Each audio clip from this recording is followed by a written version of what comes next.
The last time I discussed this topic, I was being too compromising. I agreed that economic collapse was unavoidable, but that the collapse can't be so severe that a resource-based economy can't happen.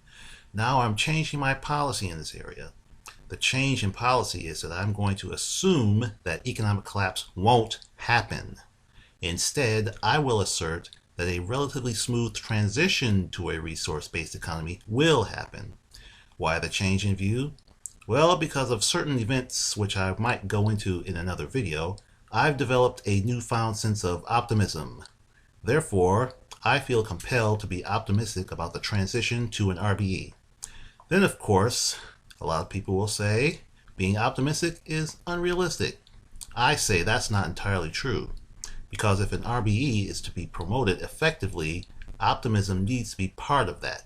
For example, people generally want to avoid pain and suffering at all costs.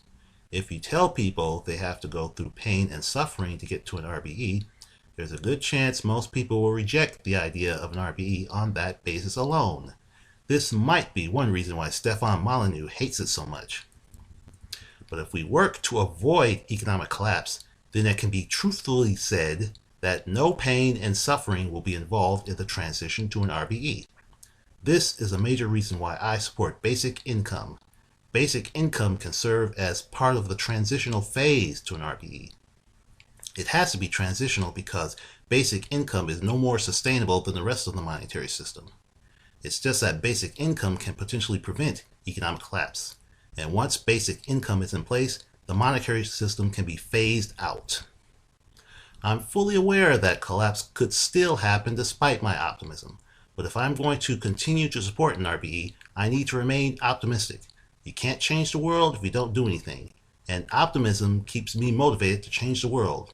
You might also want to consider the research that indicates that on a per capita basis, we are living in the least violent time in all of human history.